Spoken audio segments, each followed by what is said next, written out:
Today's topic is on living a life that matters. I'm going to start right off the bat by asking you, who decides that? Right? First question right in your face today for your journal. Who and what decides if you matter? Seriously, who decided that? Who decides in the future? And what are the conditions that you would allow yourself to feel like you matter? We're going to talk about that deeply today, because here's the interesting thing about this topic. While many people will see the topic, living life matters, okay, whatever, Brendon, or they'll say, I don't want to discuss that because I'm just having a bad time in my life. It'll make me feel bad because I don't feel like I matter. This is a quintessential question that drives your performance in the world. It drives your productivity. It drives how you treat other people. It drives your daily motivation. It drives your sense of worth. It drives your focus. This is what a psychologist would call like an overarching self-organizing concept. It means it's a concept so huge in personal development that many other topics fall under its umbrella. That it's such an overarching concept that if you don't feel like you matter, well, then everything else starts to fall apart. Why would you express yourself? Why would you try? Why would you feel connected in relationships? Why would you show up? And so this goes way deep into the topic of personal development in psychology. Again, I always start today with a reference. I'm not a psychologist, a psychiatrist, but what I'm here to share with you as your coach is I've recognized this is a bedrock conversation in your life. It certainly has been for me. Many of you know I began in personal development because I was miserable. I was in the depths of depression and suicidal ideation because a relationship ended that I thought was my future. And when this relationship with this woman ended, I couldn't see myself continuing. And I fell into deep depression. Luckily, unrelated, later on, I was in a car accident. And that car accident taught me I did not want to die. I didn't know how to live. I didn't know what I wanted for my future, but I realized I still wanted to live. I realized my heart was broken and I just wanted to love and feel love again. And I realized as a young man, kind of lost and directionless, I wanted to matter. Some of you know that, like my 5 million Facebook fans. That's why it says, Brendon Burchard, live, love, matter. I learned that the central organizing questions of my life were going to be, did I live, did I love, and did I matter? That question came into my heart, into my spirit, and into my soul at 19 years old, which I consider fairly late. No one had ever really introduced the concept to me. Think about yourself and your childhood and your life. Did anyone tell you you mattered? I never really even thought about it. I mean, I knew my mom or dad kind of loved me, but did I matter? I'll be honest with you. I don't think I ever considered it deeply until my car accident. Because when you start contemplating the end of your life, you start wondering this question.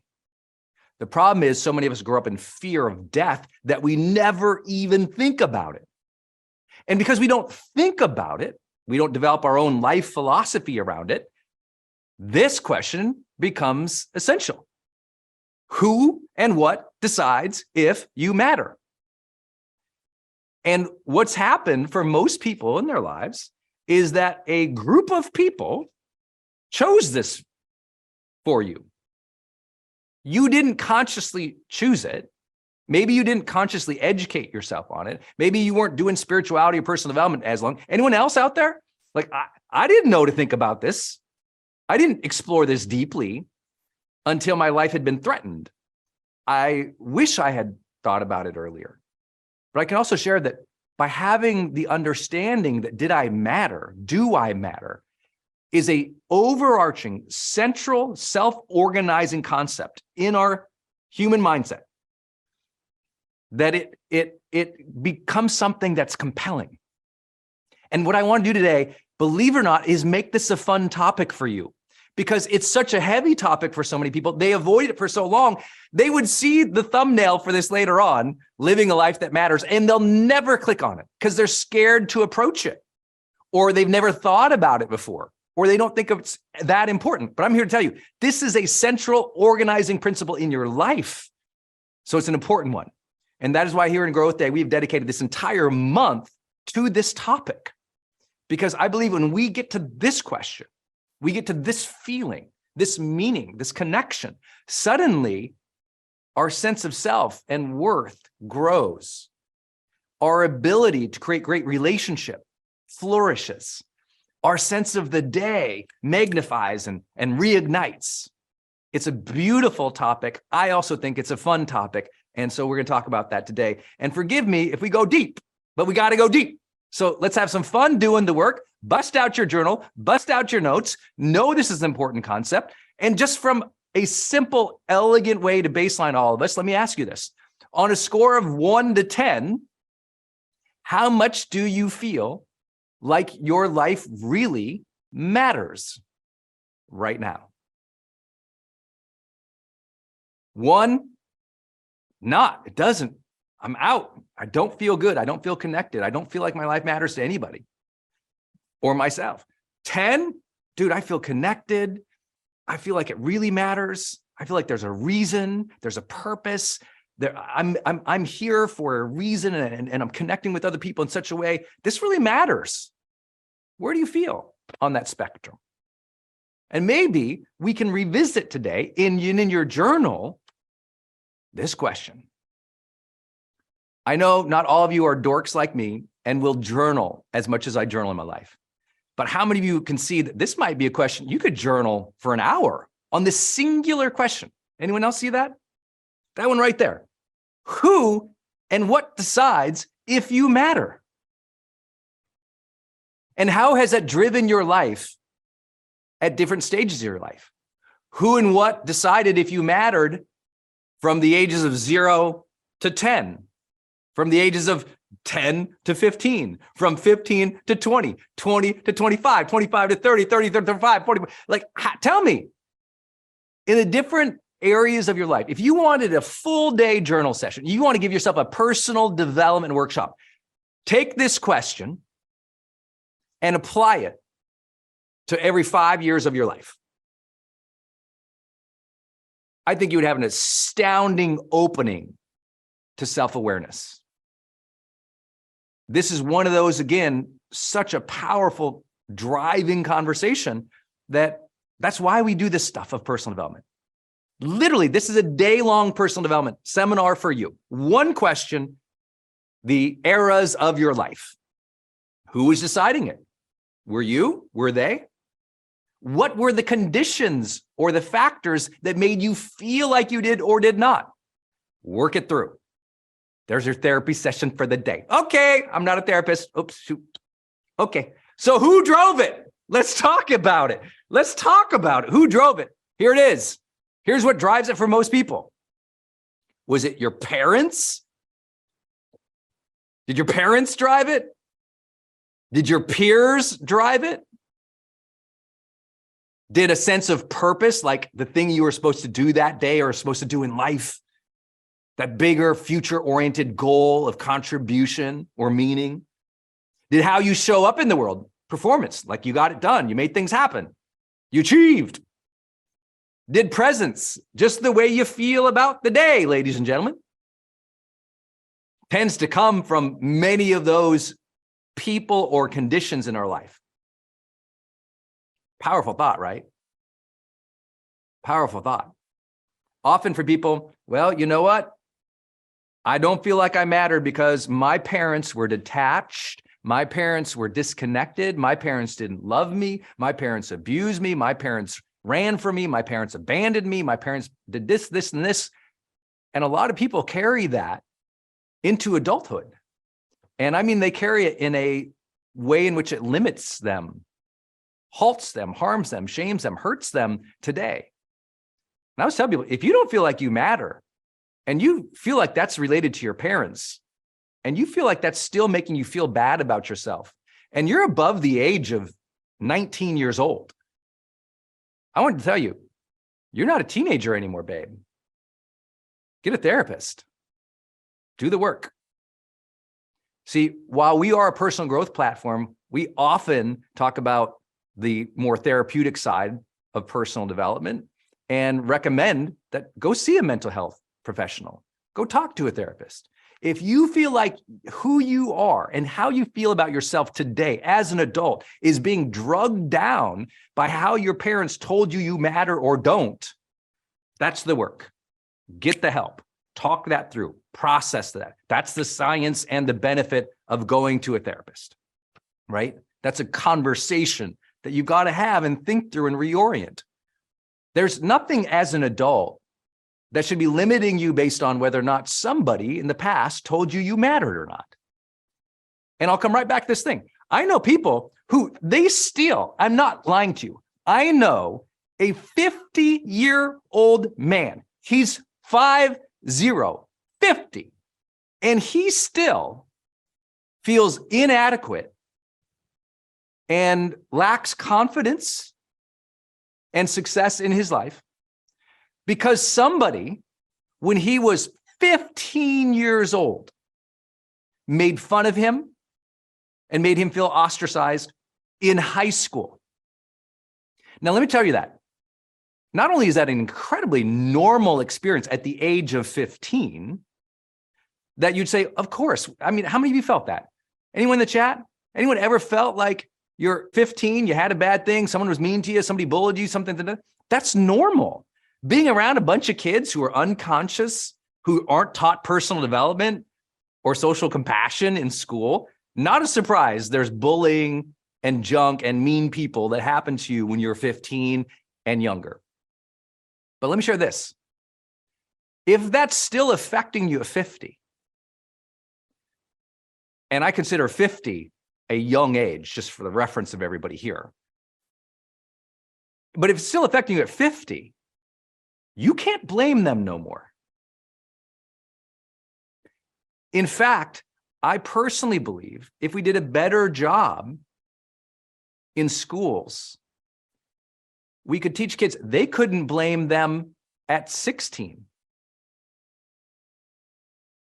What I mean by this is if your sense of worth or your sense of meaning and connection, how you feel like you matter in the world, is driven by your peers at any age. Remember the exercise I was telling you? This is going to be a conversation. We might bop through the eras of your life. But if you're 25 years old and you started your first big corporate job or your first company is starting to hit, and you don't feel like you matter because somebody, your peers around you, ostracize you, tease you, don't listen to you in the boardroom or the conference room or on the Zoom, and they're not listening to you, and you feel like marginalized,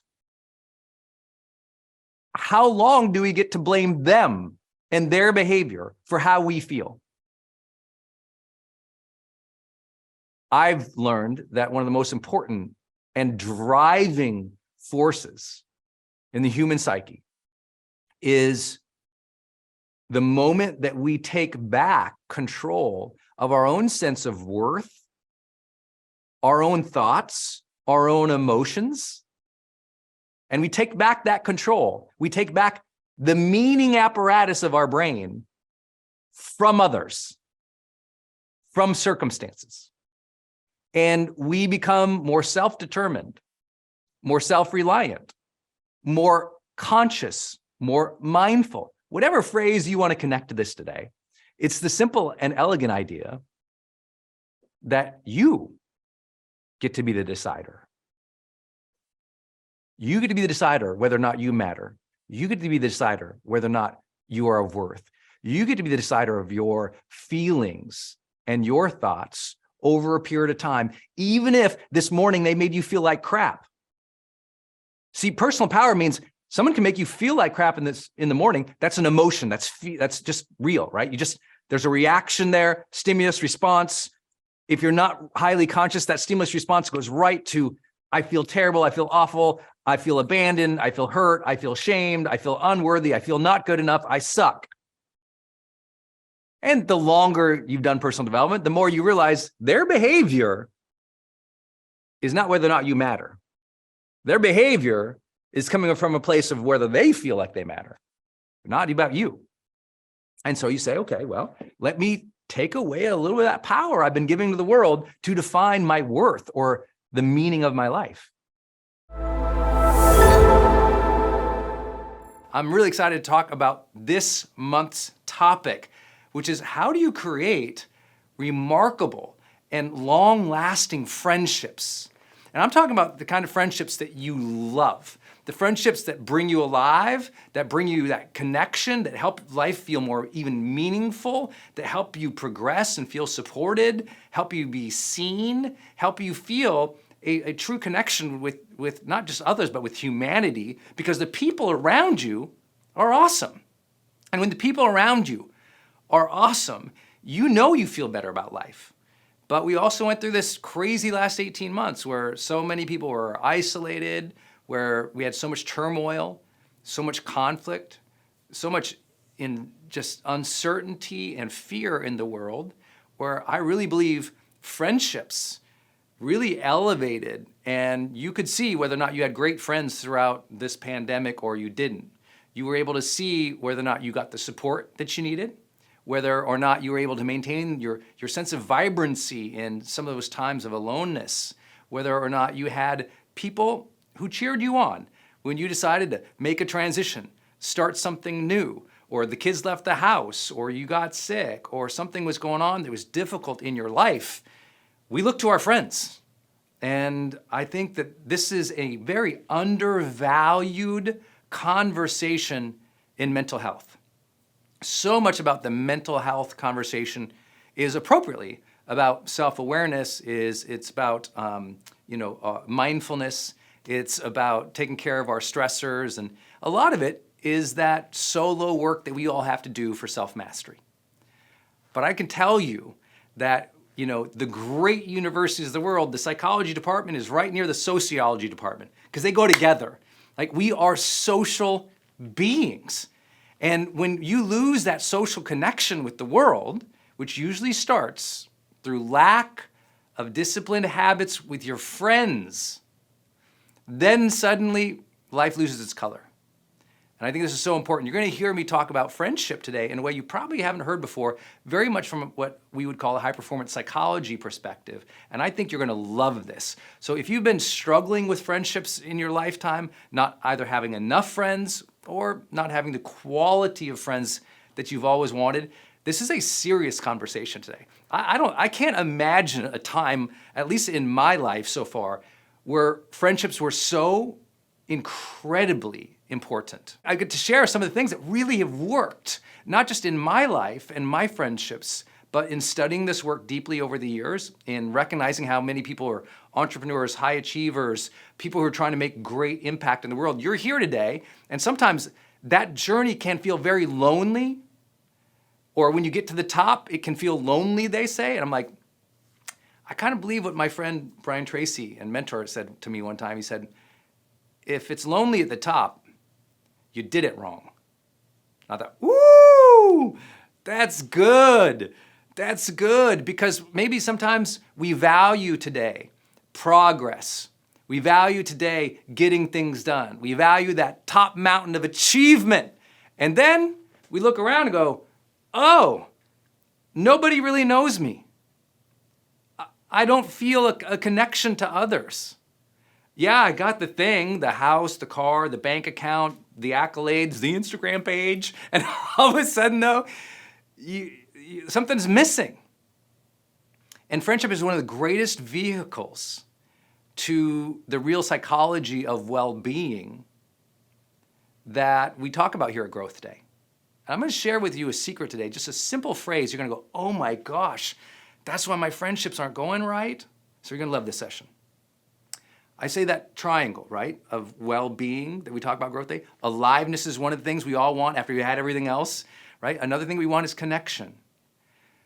We're not after casual friendships here today. We're at like, how do I create authentic, deep, trusting, vulnerable, fun, real relationships?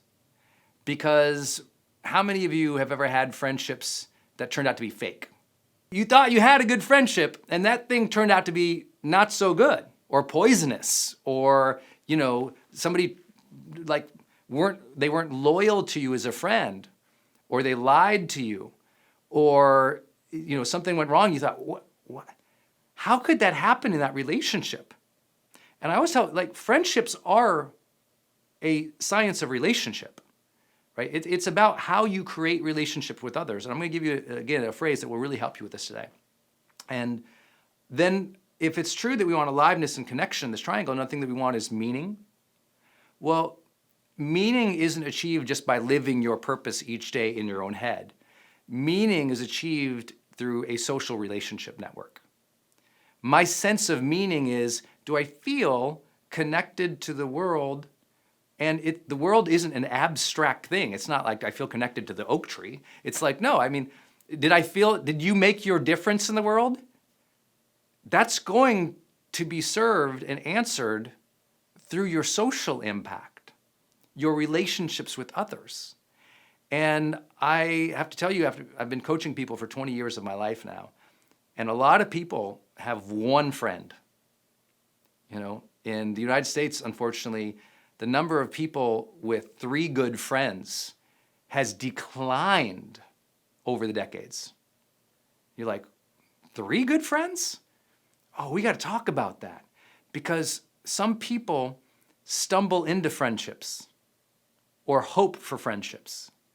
Just like some people hope to have a loving relationship. Just like some people hope to have a good job. Just like some people hope that, they get healthier. And then there's strivers who take life a little bit by the reins and say, no, let me architect that, let me build that. And I'll give you my own examples today of where I sucked at friendships. And I had to learn, how do you do them? And how do you create them? And once you know how to create and craft them, life really opens up for you. And it becomes not just more alive and connected, but more meaningful. Like a sense of meaning happens when we have a tapestry of social relationships that are real and impactful.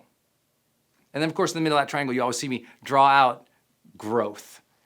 That your friend should be lifting you up, not pushing you down. Your friend should be inspiring you to get better. Your friends should have your back, but also be willing to challenge your face. You know what I'm saying? Your friends are and should be one of your primary growth drivers in life. Most people choose ambitious goals to be their growth driver. Oh, I'm going to do something that's hard, or I'm going to try to achieve this amazing thing. I'm going to try to become a millionaire, or make this difference, or build this company, or have this type of family. And it's this external climb, this thing they're trying to achieve. And too many people forget, it's like, actually, one of the best drivers of growth isn't your job, isn't your goals, it's your friendship circle. And when your friendship circles make you a more alive, deeper, caring, thoughtful, authentic person in the world, I'm telling you what, guess what? At work, you're better. At home, you're better. Your art gets better. Your sense of life lifts. Let me share with you what I really believe to be the 2 central problems of friendship. Okay, the 2 central problems of friendship.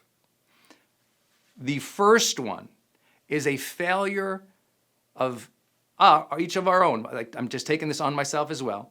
It's like we fail in life to realize most of our friendships were assigned, not aligned. Most of our friendships were assigned, not aligned. What I mean by that is many of our friendships happen because group assignment, right? Think about it. Some of your best friends, where'd you meet them? School? Your neighborhood? Some other affiliation, maybe at work? Maybe in a group that you joined? So it was like, oh, we showed up somewhere, or we were assigned somewhere, and there was that girl who sat next to me in class. We became friends. Or, oh, I worked with this person at work, we were coworkers. We became friends. And these are kind of like assigned friends. And I know that sounds really weird to say, so bear with me a little bit. I don't mean that the manager like, you're gonna be friends here. What I mean is, because of your group, your affiliation, or where you were, you kind of met people there, and by default, by you being a good person or communicating or doing stuff with them, you kind of became friends. Versus, that's like an assigned friend. It's like, oh, because we were here, we became friends. Versus an aligned friend, which is, oh, I'm an adult now.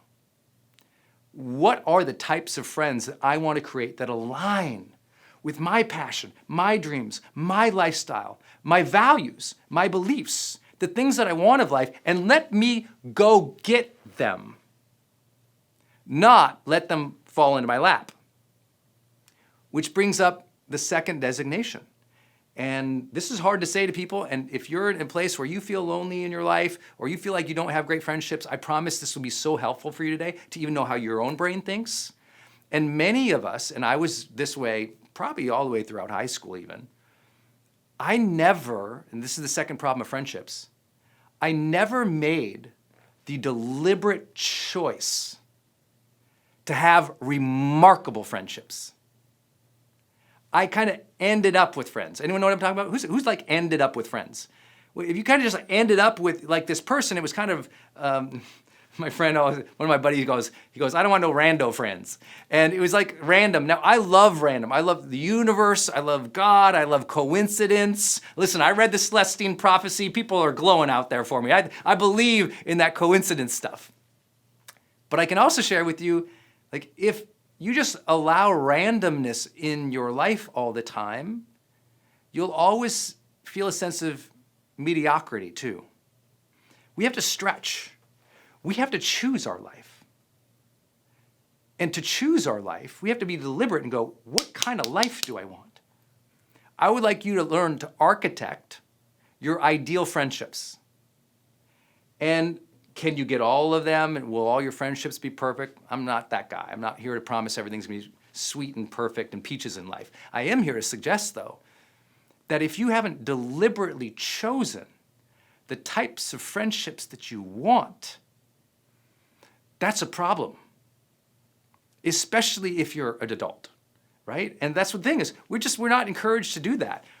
Think about how much time people were feeding your ears with the idea you had to be really thoughtful about the career you choose. How many of you ever had more people tell you more times about be so thoughtful about the school you choose, the career you choose, but no one ever said as much, be very thoughtful about the friends and the friendships that you build. And that's why we have a lot of high-achieving people who are lonely their whole life. Well, think about your career. What are you going to be one day? Very rarely, what's the type of social network you're going to build around you? What's the type of friendships you're going to architect? What are you going to be proud of in terms of your friends in the future? What do you want your friends to achieve? What do you want your friends to experience in life? Not just what they give you, but what are you going to give out too? What kind of friendship do you want to create and experience? How do you want your friends to actually interact with one another? Have you ever thought about that? We spend so much time, if you're a parent and you have 2 kids, you're so worried about how they interact, right? I know people who've never even thought, how do I want my friends to interact? I mean, they might think, you know what, we shouldn't put them in a room at a party because they have this history, that background, but very few people are like, I'm gonna actually teach my friends how to be friends with one another. Now, I know some of you might be like, this guy sounds like a control freak. I'm like, I am, but I'm a happy one. You know what I'm saying? I think this is such an important area to architect. Most friends have never talked about how to be friends. They just go, you want to go to lunch? They go to lunch. They talk about the weather, the waiter, the food, what's going on. They leave. And there's no architecting. There's no, I think of like social systems are things that can be shaped. You all think like at work, right? How much we talk about at work, building a culture, more books and more people have spent time on this conversation of building culture at work and never the culture of a friendship. Isn't that weird? I don't know where along the line we lost the conversation and the desire to choose to build awesome friendships and a culture of friendship. Meaning not just friends. Most people think of, I want a friend, right? When you're in high school, you just want a friend, right? You just like, at least I was like, can I get one?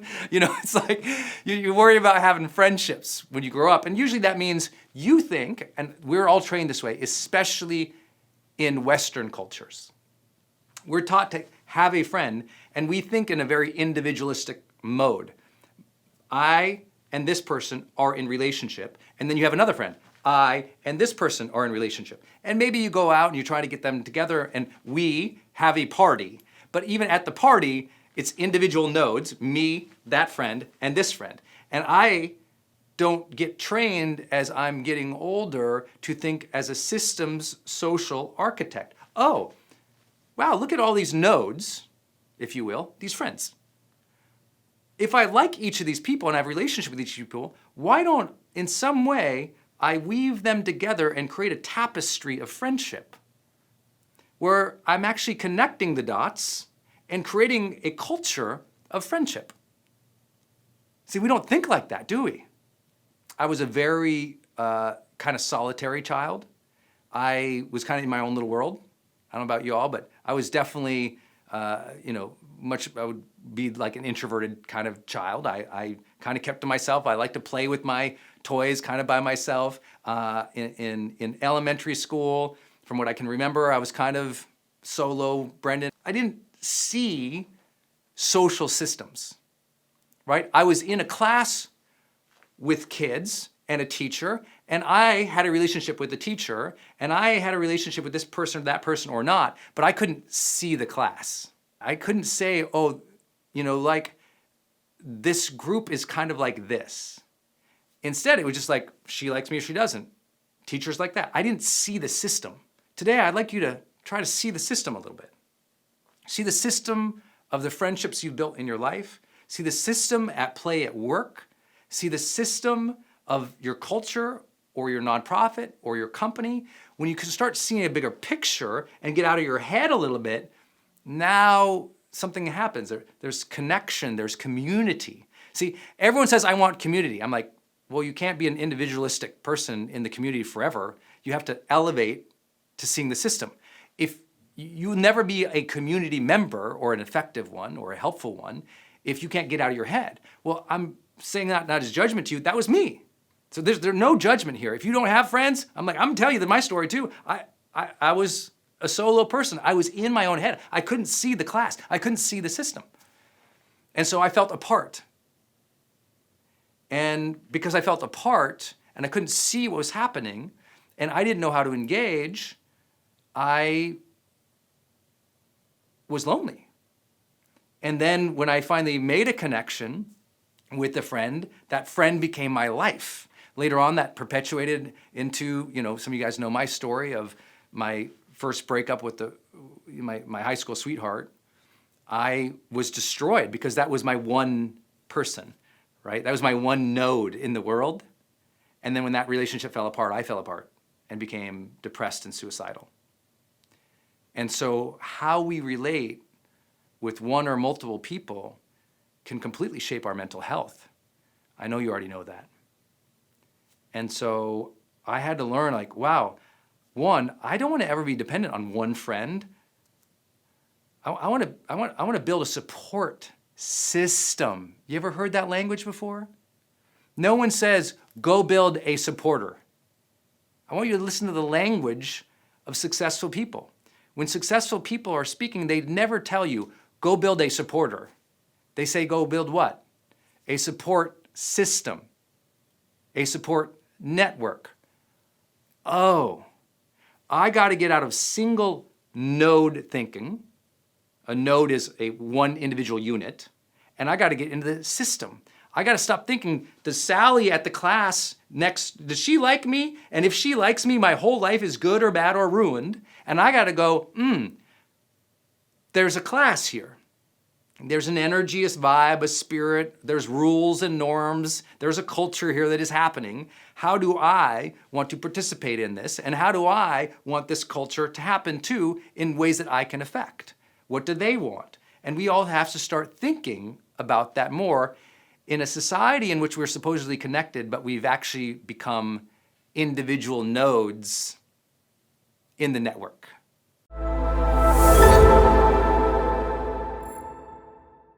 Hey everybody, it's Brendon Burchard, founder of GrowthDay. And today we've got an incredible session for you on when to quit the wrong thing. This is a big topic. So many people are in moments of transition in their life. They're trying to make big decisions for their future. They're trying to improve their life, but as you try to do that, some big decisions come aboard. You know, do I stay in this place, in this town, in this relationship, in this job, in this opportunity? Do I quit and go on to something that's more right for me? Do I shift up what I'm trying to do to another level? But that often requires leaving one level to another. And of course, the age-old personal development question is, do you stay committed and grit and grind it out and honor the struggle? Or do you cut bait, move on? Big, difficult life questions. And so I think you're going to enjoy this session here today. Quitting anything is ultimately a decision-making process. And because most people have never done a deep dive into decision-making processes, they get stuck. See, most people, when they're stuck, they're not really just stuck in an emotional level. They're stuck. They don't know how to think through a major problem in their life. And so when you have a major dilemma or problem in your life and you don't know how to think through it, then what you do is you just go, I don't want to deal with it. So you procrastinate on the decision. You put it off. You tell yourself stories. You disengage from it. And that's why some people who maybe should have quit, you know, a job, a career, a relationship 5-10 years ago are still stuck in it, even though they actually know the decision they needed to make. They just couldn't get themselves mentally through that decision-making process to the point where it became both logical and emotional and social to make that decision, to execute on it. And I don't say this in a judgmental way today. My job as a coach, especially a certified high performance coach, is to challenge you a little bit. But also, to be real, I mean, how many of you have ever been in that place? You should have stopped something years ago, but you didn't. So I see, at least in the Zoom rooms, lots of people raising their hands. There's absolutely no judgment to that. The worst thing you can do is shame yourself for not having taken an action at some point in your life. Because anything you apply shame to only solidifies the chance that you'll do that dumb thing again, right? Because now you even feel worse about it. So don't shame yourself thinking, oh my gosh, I didn't do that thing I should have, or I could have quit. No. Meet yourself where you're at today. You have a fresh and a clean chapter in this moment of your life, whether you know it or not, whether you acknowledge or not. There's a blank page today, and there'll be a blank page tomorrow, and the next day, and the next day, and the next day. Like, the beauty of life is that extraordinary personal power that is free will to change, to adapt, to level up, to make decisions today that maybe we should have made, but now we're ready. Now we're in a different mindset. We're in a different place of strength and courage. And my hope for you is that you make the decisions in your life from that place, that intentional, strong, courageous place. Most people who don't make the decision for themselves, they're stuck in fear. I'll just kind of share how I get in the conversation. Again, I'm going to keep referencing that I'm doing this as I would have a conversation with you if you were a coaching client. Some of you guys know, by the way, if you like to do what I do, if you'd like to become a certified high performance coach, we have a certification coming up, I think next month. So yeah, next month. So make sure if this is of interest to you, check that out. maybe you'll learn like, oh, this is kind of how coaching might look like in my life. It's really about having conversations with your clients to help them discover where they're at and what's right for them, but also determine and decide what to do. Okay, with all that context, let's jump in to this conversation.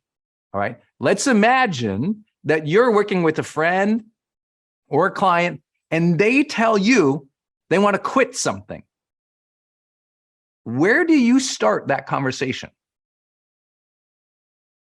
Right? Where do you start that conversation? Isn't that an interesting question? Well, there's a lot of different ways. Of course, you might say, well, why? What's going on? Well, we'll get to that point too. I like to always start with a high expectation of my client or my customer to be intentional. So the first thing when someone tells me this, I want to just get into their head right away, because as a coach, I might only have an hour with this person to work through a major life thing. So I want to jump right in. I'm going to make some assumptions. You might not do this in your coaching, your friendships, but let me just jump in right now. The very first question that I might ask when someone tells me they want to quit something is I'm going to ask this question. Is this decision you're about to make strategy or discouragement? Meaning, are you thinking about quitting the thing because strategically you've thought through it and it's the right next bold move for you, your family, your career, your future? Or do you just feel discouraged? Right? Is it a logical thing, like you've sequentially thought this decision out, or do you just feel bad right now? Are you just discouraged because you've tried for a while and it's not turning out? Are you discouraged because you got some negative feedback? Are you discouraged because you got some rejected? Are you discouraged because you're disempowered in that relationship or that job or that career? And a place of discouragement is not the same as empowerment. And we have to be aware of that. Sometimes you just like, I met so many people who they just were so convinced, Brendon, I got to get a divorce. And I said, okay, that's a big decision. Quitting on a matrimonial commitment, like that's a big deal. Okay, let's think through that. And by the way, many times they're completely right. And many times they're just hurt. They're sad. They feel disconnected and discouraged in the relationship. But that feeling of discouragement doesn't mean the relationship is dead. Does this make sense? I'm sure you all been there before, right? You're just like, you're having a bad month. You're having a bad quarter. You're having a bad week. And you're just like, you're down on yourself or the relationship or the job. And in that discouragement, often people go, well, screw it, right? They just get fed up and they just say the F word, like, F it, I'm out. And that's just it's coming from a place of emotional, distraught feelings where it's like, I'm so tired of this. I'm so hurt because of this. I'm so discouraged of it. Screw it. And whether you call it discouragement or frustration or anger or fed up, whatever that feeling is, I'm going to use the word just discouragement. It's an emotional place that we're coming in. And by the way, all decisions have a major emotional component. Most people actually make the biggest decisions in their life from a place of emotion, not just logic and strategy. But what I want to know at the very beginning of the conversation is just, where are we? Have you been thinking through this? This is the strategic right move for you and your family, your life, your career?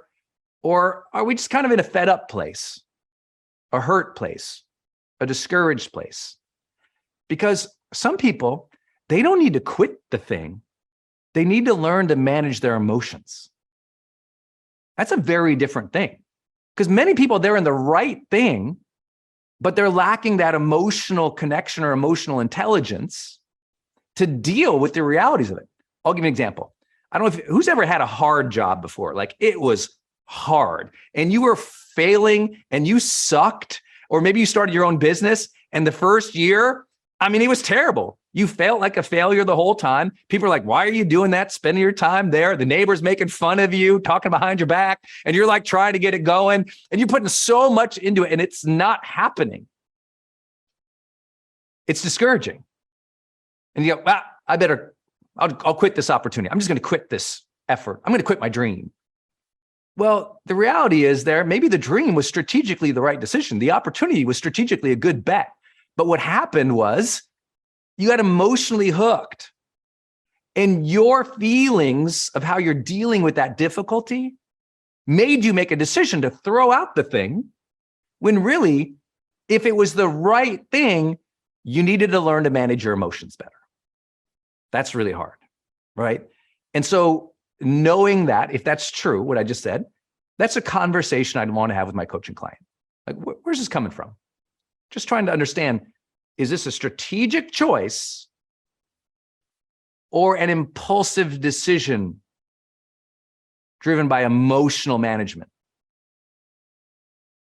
I just want to know that. Like, where am I coming in onto this conversation in your head? Is this a conversation that's been going on in your head strategically?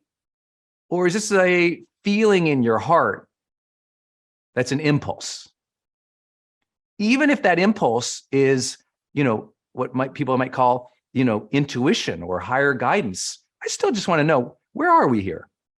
Because one of the hardest things as a coach, I'm always telling people, is like, don't make a lot of decisions from a place of discouragement.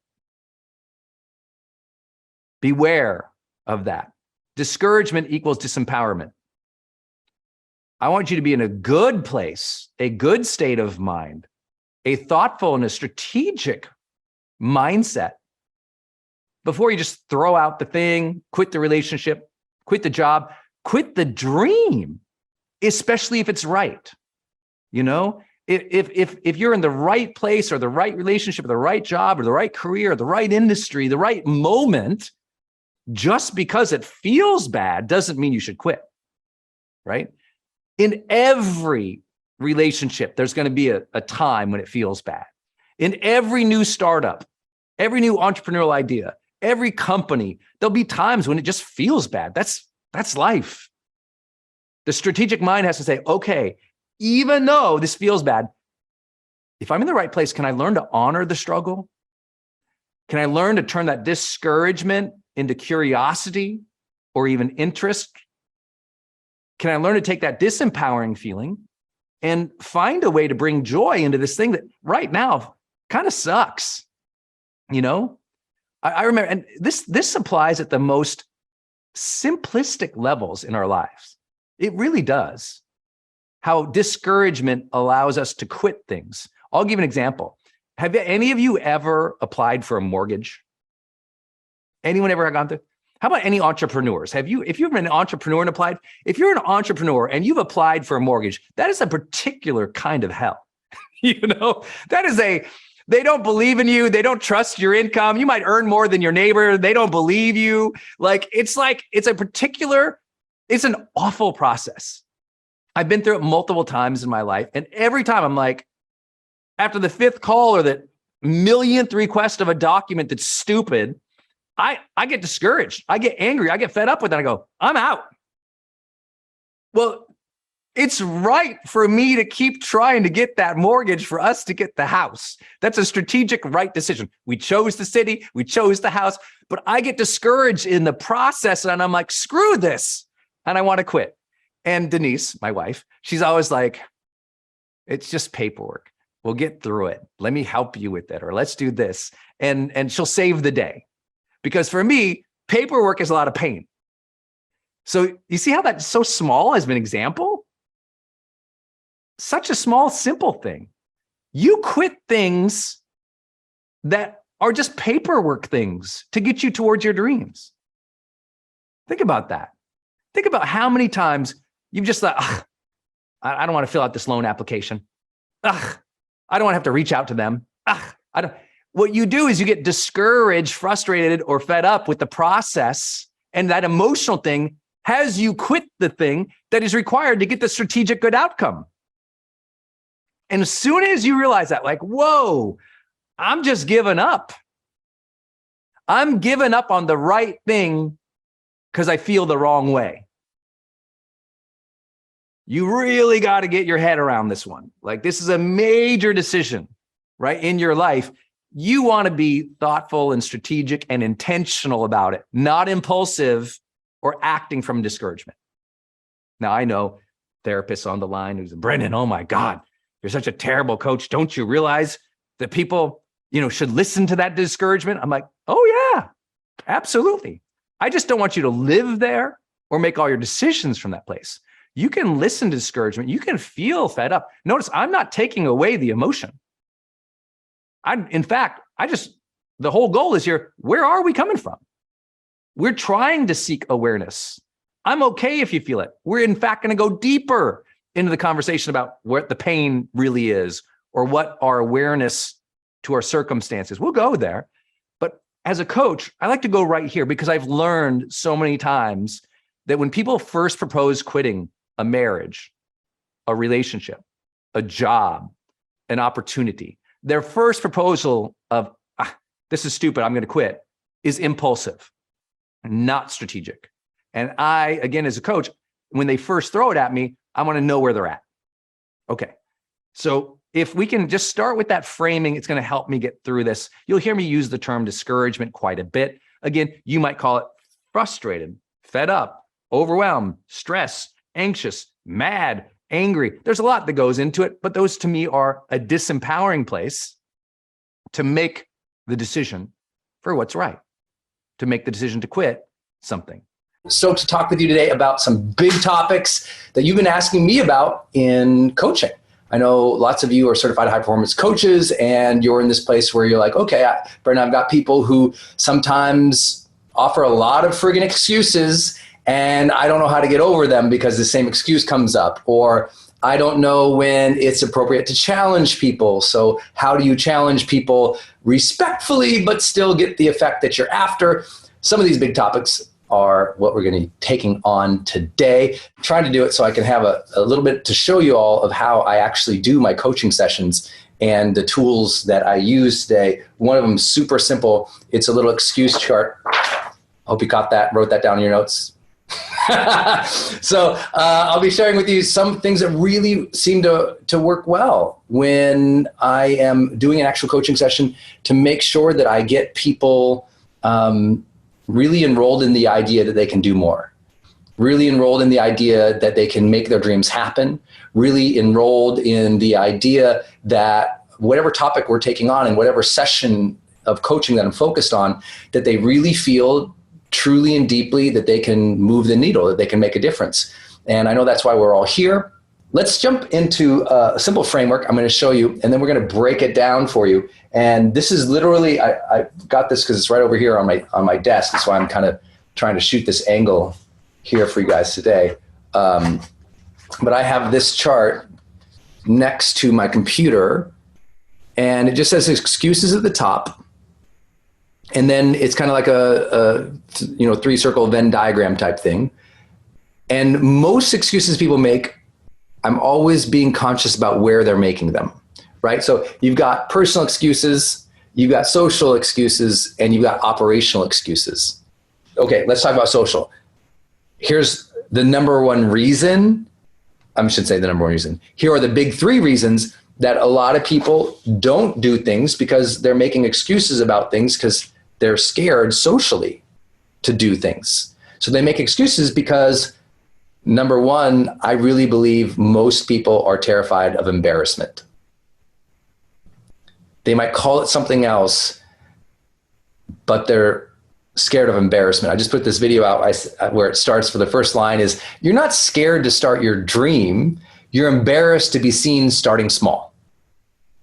And it just blew up on social media for us. I think I got more direct messages on that one little post than anything I've ever done. And people really resonated with it. And because if you think about the truth about it is, that's what it is for a lot of people. If they quit their job and they go to start something new, they don't want all their former, people to see them doing something that looks new and fresh and maybe ugly or not put together. They're scared to be embarrassed and have other people judge them. They're scared they might use different language. Well, they might say, well, I'm just fearful, but if you really dig down the fearful, most people are just scared to be embarrassed. They're scared to try something and obviously fail at it. And the perception of that failure really shuts them down. So we have to ask different questions. And I ask this all the time. I literally use the word embarrassment. I said, listen, I'll say something like, are you not going to try this? Before we even get to this, like, you can see it, you made it happen. Are you not going to try it because you're scared of what somebody else might think? Are you not going to try it because you're scared of what somebody else might think? I ask that all the time. And almost all the time, people go, well, I'm not scared, but, I'm worried what my spouse will think. Oh, I'm not scared, but yeah, people at work might think I'm a little crazy. And I'll explore that with them, because if we can't get them over that line of embarrassment and the willingness for trial and error, we won't get them to do anything.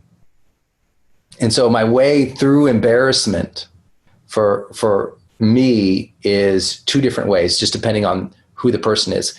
When I hear that someone might be embarrassed to do something, I'll often start with that past attempt conversation. Well, have you tried something like this before and people were horrible to you? And they're always like, well, no, I've never tried this before. Oh, so you're making an assumption that you'd feel uncomfortable. But then I also want to give them permission to be like, is this dream worth having a few people think you're crazy? Is this dream worth having a few people think you're crazy? And I'll open up that dialogue. Well, yeah. Okay. Well, who might think you're crazy? Well, my spouse is going to think I'm crazy. Cool. How are they going to communicate that to you? Well, they're going to call me stupid. Have they ever called you stupid before? Well, no. Or yes, they have. I say, okay. So you survived it last time they called you stupid. Would it be worth surviving it again if they call you stupid, if you felt better because you actually got momentum towards something that matters to you? Like, oh, yeah. And listen, knowing that a big frame here in helping people get over excuses is getting them tied back to, is what they are after important? I brought that up earlier. How important is this to you? Do you really want this? Well, if you said that's important, isn't it worth a little discomfort? Haven't you been discomforted before? Haven't you felt judged and stupid before? Okay, so you'll survive that. Now the question is about survival, right? And they'll say, yeah, it's not about survival. I say, great. The question is about survival. Sounds to me like the real question is whether you want it. We know you'll survive. I'm curious, if we know you'll survive, what will it feel like if you're thriving? Would it be worthwhile to have a few doubters, or to look stupid, or to be seen as silly if you woke up energized by what you were doing? Would that be worth it? And I'll just start painting that picture for them. Would it be worth it if you woke up and you knew you were doing what you were meant to do? Would it be worth it if everyone else thought you were slowing down, taking a step back, but you actually felt like you were moving towards that next chapter, you were moving towards that better thing? Would that be worth it? And because see, worth can be flipped on its head. We think worth is all about someone not feeling worthy, but I'll use worth it all the time. Is it worth it? Would it be worth it to have someone? And then I'll play it out too. If someone's really concerned about, okay, so what are they going to say to you that's going to make you feel embarrassed? Because remember, communication, having someone use self-talk or use the talk of other people in coaching is really powerful. I don't want to bring this up to my husband because he's going to get mad. Oh, what's he going to say? I don't want to bring this up to my husband because he's going to get mad. Oh, what's he going to say? Well, he's going to say that, I'm just stupid and I'm wasting our money. Oh, has he ever said that before? And either it's yes or it's no. If it's no, then say, well, then don't put words in your husband's mouth if he's never said it before, because isn't it true? He said a lot of things that you could not have anticipated. Oh, yeah, okay. Yes, true, Brendon. Okay. If it is true, if you said it before, I say, did you survive? You're still here. So if you survived it, it's not a question of survival. Now let's talk about, what do you want to thrive? How do you want to feel? And I'll work through it that way. But embarrassment, I hope you see, there's a lot of different angles into embarrassment. I want to know if someone said, I'd be so embarrassed to quit my job because people, would think I'm crazy to start the stream. I'm like, what are they going to say to you? What do you mean? Well, if you're going to be embarrassed, obviously they're going to say something to make you feel embarrassed. What do you think they're going to say to you? And then they start to realize the excuse is lame because they can't even think of what they're going to say. Or they'll say, well, they're going to say that I'm irresponsible. Are you irresponsible? No. Okay. And then would you like me to call you other names that you're not? Because I feel like that wouldn't be such a big issue. If you know it's not true, but people still say it, does it really impact you? And I'll work it through with them like that, because what I want to do is ask the questions that get them to minimize the excuse themselves. And one of the best ways to do that is make them say the thing that they're so scared everyone's going to say. Because as soon as they verbalize it, they see it has no power. It's my favorite way to move people through embarrassment or fear of others is make them say it. Daddy, I don't want to go to school today because, the bully's going to pick on me. What's he going to do? Well, he might push me. Has he ever pushed you before? No. Okay. Oh, yes, he's pushed me before. Did you survive? Yep. Okay. So what's going to happen when it happens again? And just step people through their fears. Ask them the questions, because as soon as they think through a fear or an excuse, they tend to see how small it is, or even if it's not small, they recognize they can handle the impact. It's not going to be a dinosaur situation. It's not going to be a crater in the earth. That people, as soon as they step through the embarrassment or the fear or the judgment, they realize, A, they've heard it before. I mean, what have you guys not heard at this point in your life? Right? You're stupid. You're lazy. You're dumb. You're not good enough. I hate your hair. Your blouse sucks. Geez, those pants don't fit you well. Hate your shoes. Your house is too small. Your garden sucks. I mean, what do you need? Like, once you realize it's all been said, there's just no fear about it anymore. I don't think there's anything they could say on the internet about me that could ever slow me down, because I'm like, either they've already said it to me or I've said it to myself. And once you realize it's all been said, you're safe. What else are they going to say to you? Right? Are you so scared that really something's going to come along tomorrow and they're going to say something so bad it's going to embarrass you so much more than you've already been embarrassed? Look, as adults, we're carrying along enough old embarrassments, enough old shame. Nothing new is going to come tomorrow. And once you get that, it takes away a lot of that power. It takes a lot of that power. What do they say when I get on stage? I'm not a good dancer? Heard it. It's nothing new to me. It's like, once you heard it, you're like, I'm good. I can go out there and completely dork out on stage with zero holding back, because what else are they going to say? I've already heard it before. I've had it all said before. Brendon, your fly is down. Okay, that happened. What else it's just going to happen. I'm okay with it. It's not a problem. So don't worry about being embarrassed. And I got to get our client, you have to get your clients to that place. And the best place is step it through, have them see it, have them say it. And once they've said it and communicated it, the power is gone. On the social sphere, another huge support, and people don't see this one as often as they should, I believe. A lot of coaches miss this one all the time. And that is people fear not meeting their responsibilities. Well, I have that dream, but I can't do it because of the kids. The fear there isn't, they've tried in the past. The fear there isn't bandwidth. The fear there isn't worth or permission. The fear there isn't embarrassment. The fear there isn't even the support. They don't care if the kids support them or not. The fear there is, I can't do that and meet my obligations of being a good mom. That's a failure. It's a fear of a failure to meet their responsibility. And it's a very powerful thing. And I think coaches miss this all the time. They really, talk about a huge miss of the limiting belief camp. I don't even think they were ever educated on this. And that is that that's a very positive excuse. It's a very good thing. It's not a limiting belief.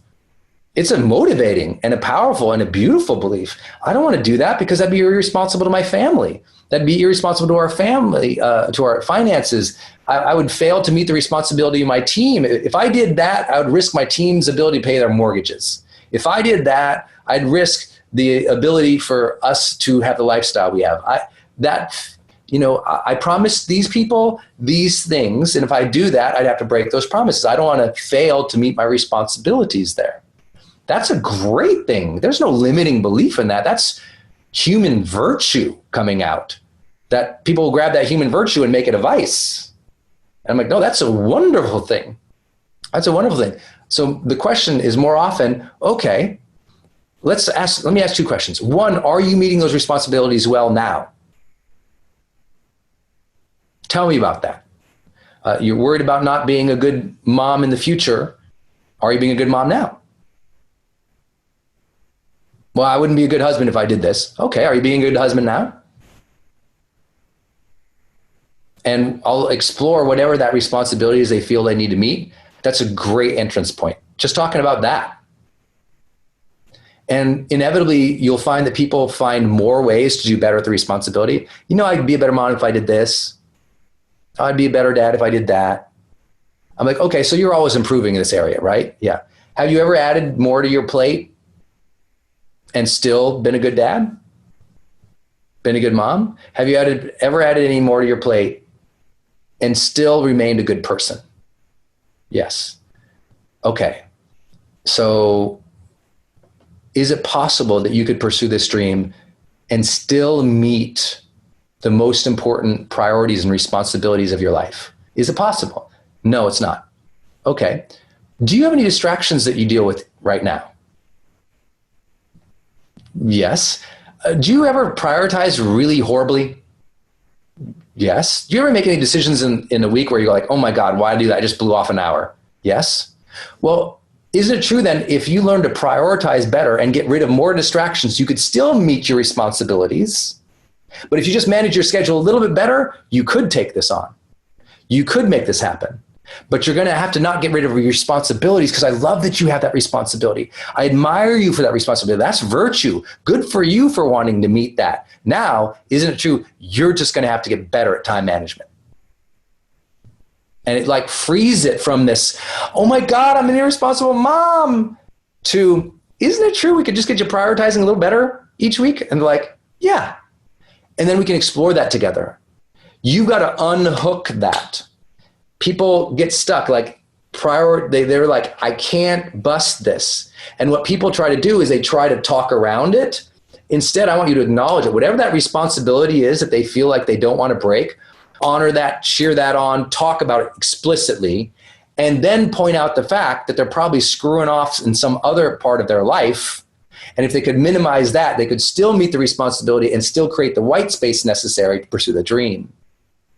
And now the excuse that this responsibility is holding me back is diffused by the reality that they're not yet using their time and prioritizing the way they could. And what's more threatening? What's more difficult to take on? You could grab a couple more hours throughout the week to do something that matters. That people can take that on.